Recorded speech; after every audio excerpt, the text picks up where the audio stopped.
Hey guys, hope you are doing well. Making a small trade recap video about a price action that happened in the beginning of the week. I think there was a lot of confusion on Discord, and yeah, I think it also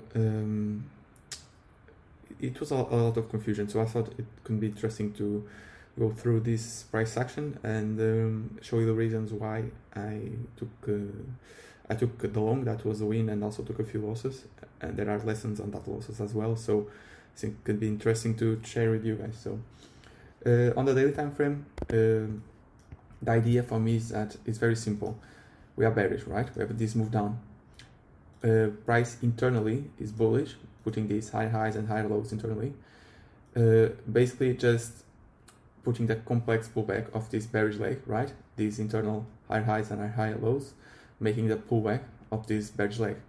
And I don't assume structure will change until it does. What I mean by that is, even though we are putting these high highs, high lows, high highs, and we reach here the premium prices, which is a very strong indication that maybe the pullback will end. I don't assume structure until it changes. So if price came here to the extreme demand from this 4-hour internal bullish leg, I'm happy to take longs, assuming price will continue, because even though I know that it's most likely after reaching premium and this momentum to the downside that actually will break this low, and after having this change of character on the daily, we then can assume the major low will go. But until that happens, I can't assume the low will go, and I just can assume that internally this is a strong low internally, because it took out this high. So I want to take trades from strong highs and strong lows, right? So at this point in time, I don't assume structure will internal structure will change until it does. So at this point in time, I was looking for longs at this stage, assuming price will continue. So let's go to the 4-hour. On the 4-hour time frame, when I come to the charts in the morning, I realized that we are in super discount of this 4-hour strong internal leg, because for me, 4-hour major leg, the swing leg, is the high and the low, like the daily, the same for me. We have been inside this complex pullback that price is forming. Is basically the complex pullback, is the complex pullback of the daily time frame, right? And yeah, when price comes to the downside, I will just assume price will continue until it doesn't. So at this point in time, we have the strong, for me, internal low. So I'm more than happy to look for buys in this area. We are in the extreme of extremes. We are in super discount, right? For me, this is a strong zone. Also, not only in the extreme, it's swap liquidity. You can start building the demand chain, something like this. It's something that I think it's a very clean zone. So I won't take M1 entries when price reach this large zone, of course. I will just monitor M15, because M15 will give me the first indication that the price actually will change. Okay, so going to the M15, what do we have? Let me just delete this. We were at the beginning of the London session.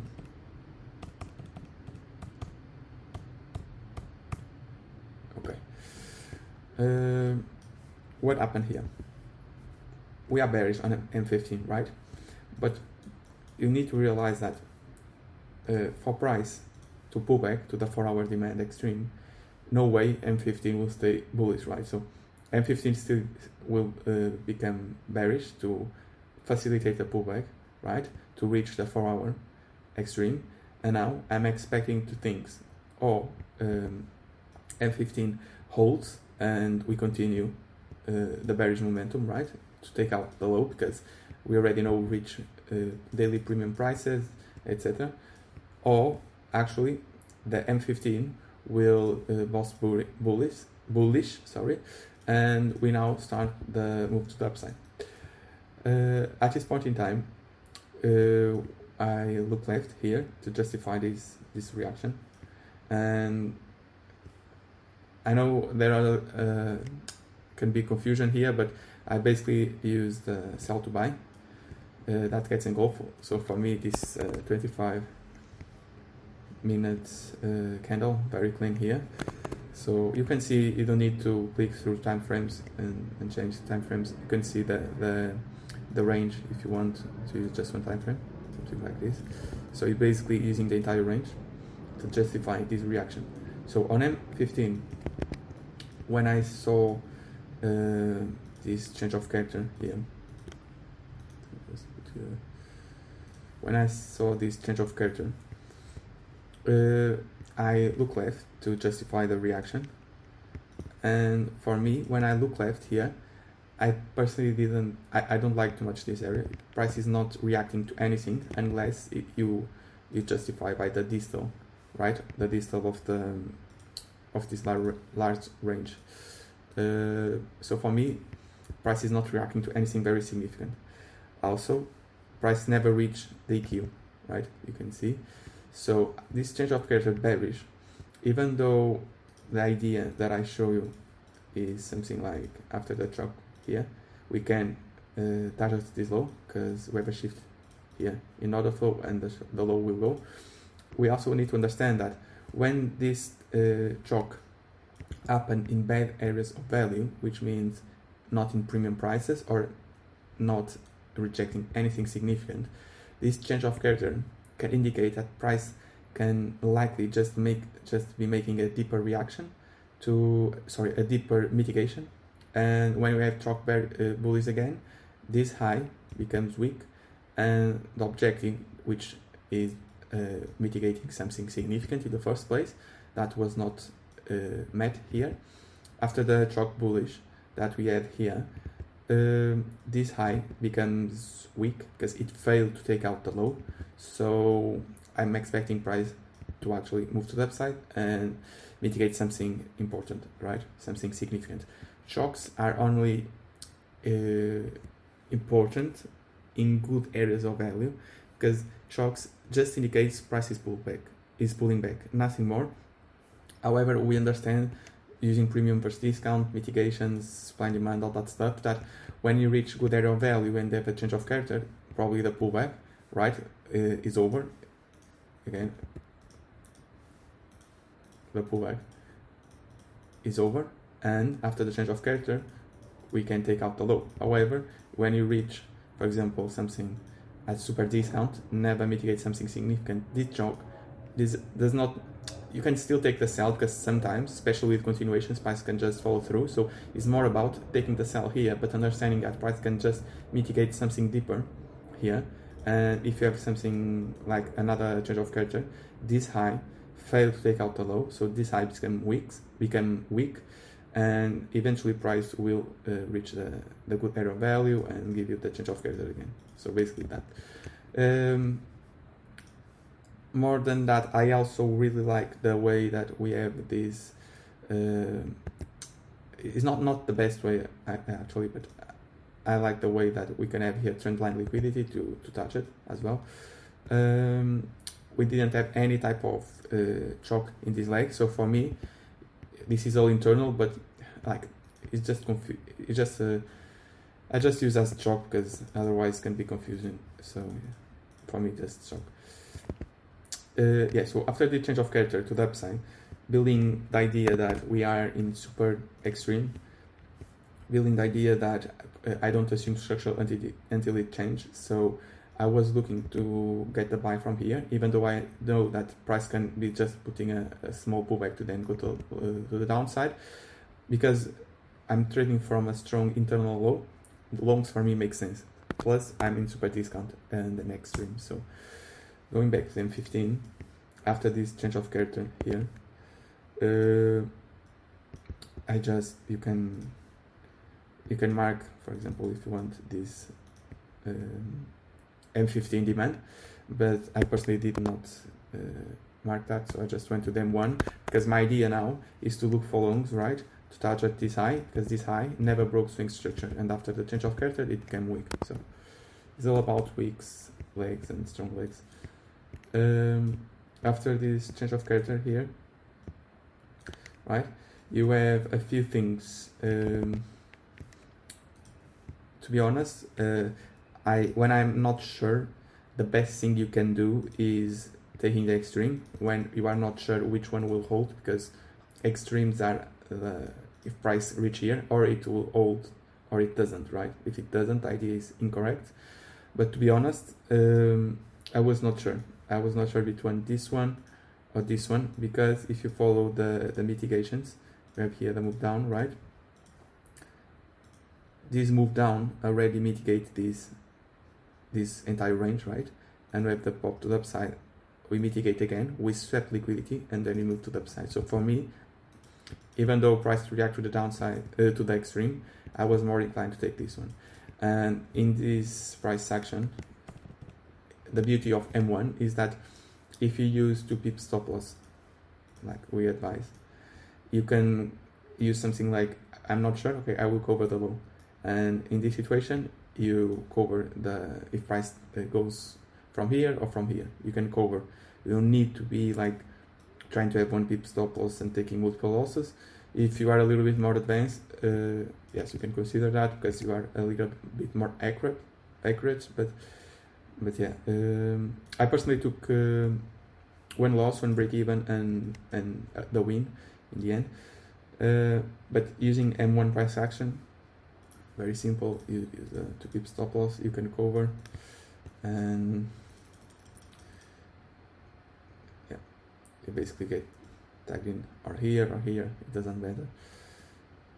In the end, both led to the same result.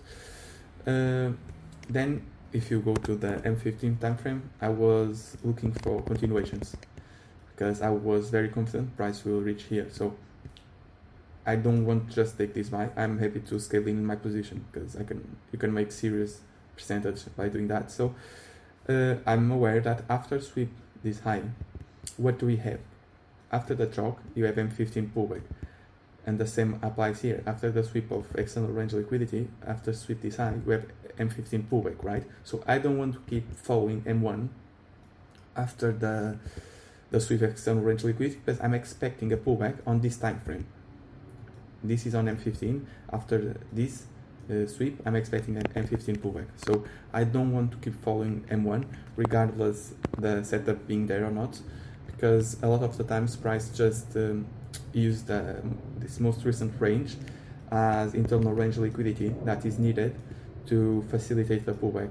So as you can see, this one completely fails, even though it's formed correctly for me, because it's formed through sweep of liquidity. I just put something here for you to see. Okay. After the break of external range liquidity, I expect a pullback, right, on that time frame. I don't take this one.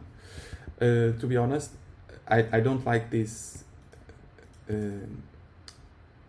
this range here, because for me it's not a fully formed through sweep of liquidity. So I was happy to wait for a M1 confirmation entry, but it didn't tag me in, so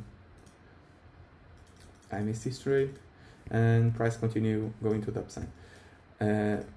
At this stage, because you need to zoom out, right, you start entering on premium prices here. Even though price never reached the supply here, if you use the entire range, right, price is already in the decent area in the middle. I'm not sure if it reached the EQ. No, okay, but still in the good area of value, and you are in premium, right? So taking continuations at this stage becomes less and less probable, and I actually took a loss here. I want to show you. M1 in isolation is good, but something you need to consider with continuation is not just about M1 in isolation. You need to put all the context together, because M1 was very good here and you take a loss. So you need to, with continuations, you need to put all the context together and just take in specific areas. So at this stage, I I was looking for this area for the longs, because for me this is a flip from through sweep of liquidity. I could justify the reaction here, looking left something. Let me see, I don't remember.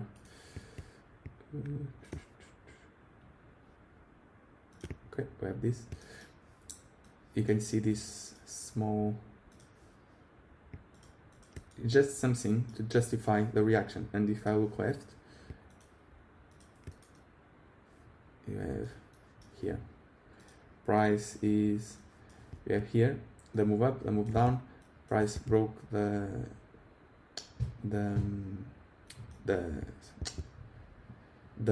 failed reaction, right? And then we have here another interaction, and price keeps moving to the downside. So for me, the most important thing is that I can justify the reaction. It doesn't need to be something very clean when I look left, just something that I can justify.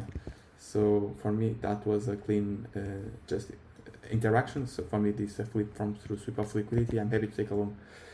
In the end, this one ended up being a loss. So yeah, this was a loss. And again, M1 in the isolation for me was very nice. I also have liquidity to target here. Liquidity here to the upside. Yeah, but as you can see, the main problem was the premium prices. So yeah, if you want to take continuations, mainly in the beginning of the move, it's much high probability. I didn't took any trades after that, but for me there was another good trade here, because if you look, you have again, if I just let me close everything here, what you have a change of character to the downside, and it's the same idea. I didn't took this one, but it's the same idea. Again, when we have a change of character in a good area of value, we can expect the low to get run, and for me this is a very good area of value. Premium prices, right? Change of character, this is a POI, you can look for M1 to take out the low. So yeah, and there was another entry, so yeah, but it's for another day. So hope you like this trade recap. There was I took two losses, one break even and one win, but in terms of M1, yeah, there was only for me one win here, very clean, and the one loss here that I took, that is not very clean, very low probability, to be honest. But yeah, hope you like it, and see you guys soon.